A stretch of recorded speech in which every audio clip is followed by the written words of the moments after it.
What's up guys, it's still from Final Concept. So today we are going to look at how to create several clones of yourself in a single image. Let's get started.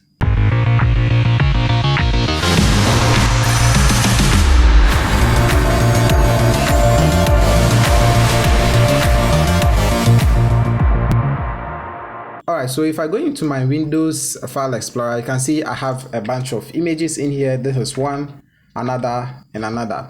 But since I shot this with a camera, I have the opportunity to use the raw files. So I'm just going to import them into Photoshop. So let's click and drag and drop them in Photoshop. Now the idea here is to apply the same exact effect on all three of the images so that we get the exact same look, hopefully.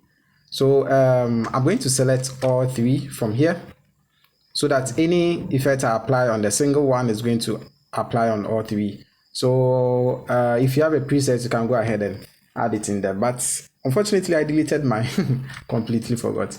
So the first thing I'm going to do is probably increase the exposure so that I get a bit of the details. I think 1 should be just fine. A bit of contrast, about 10. The highlights, I always turn it down, so about -50 should be fine. Shadows, I'll bring it up to about 30. White about 10, blacks -5, texture, clarity +10. This is something I basically do for most of my images. So it's not compulsory for you to use the exact same settings, but this is what I like to do. So apart from that too, I'll go into the color mixer and I'll add in some saturation for the reds. About 10 should be just fine. I always bring down the oranges down. I always bring the oranges down about -10. The oranges are typically for the faces, especially if you are a black person. So the yellows will also go up, but we don't have any greens here except for this part. I think basically everything else I can leave as that. I should also go into the optics and make sure remove chromatic aberration and use profile correction is also active. So basically what these tool does is, if you are using a crop sensor camera like what I'm using, this should be a tutorial for photography. So we have the highlights and the dark portions. Usually we have some form of magenta looking areas at the edges. I'll show you in probably upcoming videos. Then for the profile correction, it's just going to correct the mistakes of the lens. So as you can see, I use a 22mm f2 EFM lens because I use the Canon EOS M50, and it's just going to do that correction for me, just something interesting.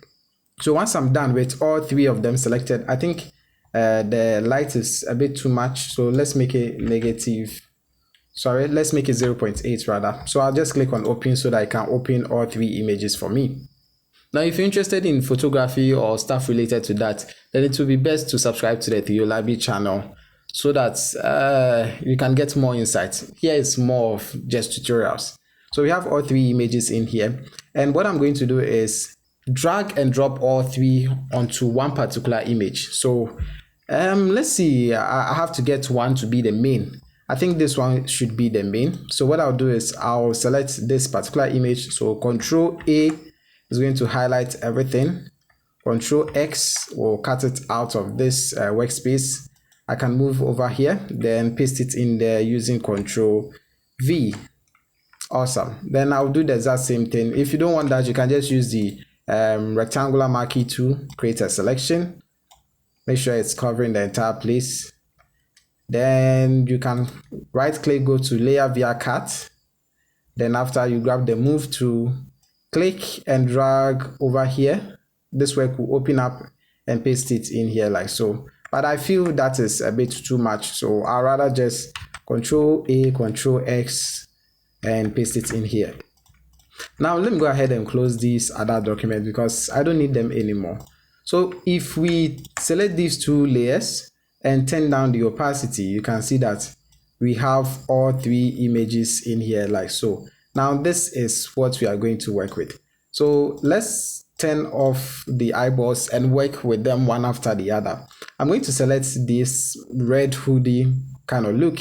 I'll grab any of the selection tools and click on select subject from here. Luckily, Photoshop has a nice way of identifying the subject in the photo.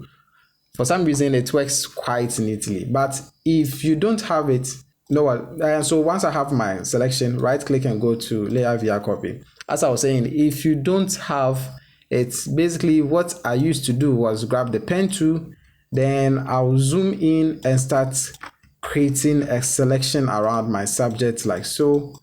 It was a bit too tedious. So once you have a selection around your subject, you right click and go to it's not sealed. You right click and go to make selection and click on OK. Then you have your selection. But it is a long way of doing that. So as you can see, I have my selection like so. It's almost perfect. As you can see from here, it's made a little bit of a mistake, which is fine. So what I'll basically do is I'll select that particular layer, the one we just created, and probably use the eraser tool, that's E on your keyboard, or you can find it from here. And I'll just take off those portions. I should probably use the know what? Right click, the hardness should come down, so make sure it is a bit more smooth. I think something like this should be just fine. All right, so we'll do the exact same thing for the other image, which is going to be this one. Select the quick selection tool, W on your keyboard, select subject, wait for Photoshop to do its magic. Okay, then right click, layer via copy. So if I go ahead and hide these two, you know what, let's put them together. So holding down Control, I'll click on both of them and use Control G to group them up. Now we don't need both of them. And with the background, I'm also going to duplicate it. Now I just realized it's not an entirely a mistake, but it's actually a long process. I could have just put this on top of these other images and crop this one out. I just realized, but anyway, this tutorial is going to be about 1 minute longer. So with the layer or the background selected, I'll duplicate it and do the exact same thing as I did. I don't even have to duplicate. I can just select the quick selection tool, select subjects, and do the exact same thing from here too as well. So right click, layer via copy.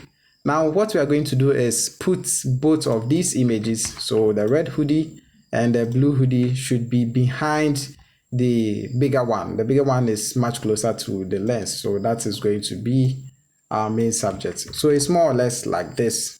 Now I just also noticed that there is a problem with the selection somewhere around here, which I can easily correct. So what I'll do is, I know it is at this particular area, so I can use the lasso tool.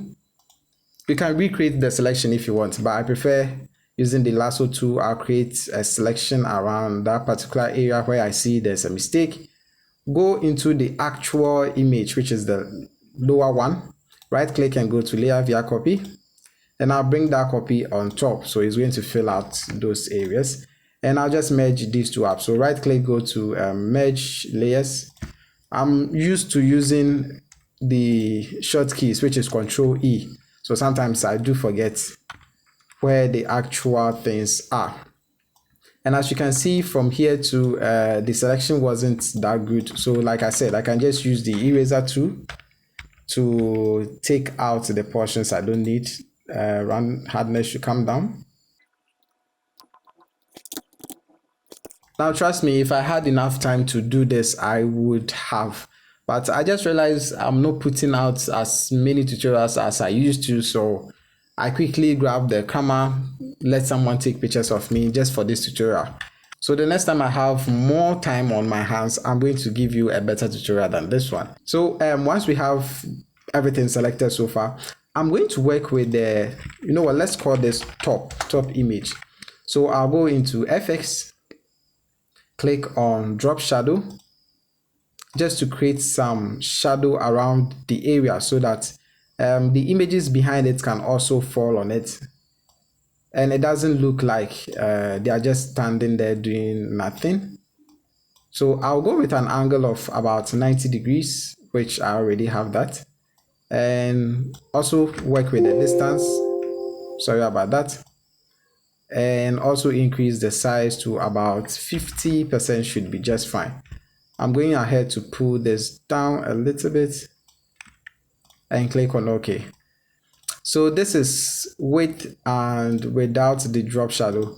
I'm not really feeling the drop shadow so much because the opacity is a bit too high. So I'll reduce the opacity to about 20%. Now, I prefer using or creating the shadows myself, especially when you are into photo manipulation. So I'll grab the brush tool, right click about this size. Okay, so this is what we are getting for the brush. I'm actually going to paint over these areas so that the shadow of the main subjects can fall on these two. So I'll bring it beneath as always and just brush over here like so. Now you don't have to be perfect and you don't have to make the brush or the opacity of the brush this much. I'm also going to reduce it afterwards, so there's no problem with that. So around the underarm, somewhere around here, because a shadow is going to fall on the subject behind, which is this one. And I think somewhere slightly over here is also fine. The top I think is okay. So let's play with the opacity and see how much of what we have and how much we actually need. So I think also 20% should be just fine. So that's about it. This is how to create several clones of yourself in a single image. One quick tip, if you don't want to make the edit a little bit too difficult, just make sure you don't have overlapping subjects. Like my arms are over this particular subject and that as well. If they are separated, it makes it a lot easier. But I'm going ahead to add in a little bit more of the effect to make it sell much more. I wouldn't want to waste your time, so I'm just going to leave it here for today.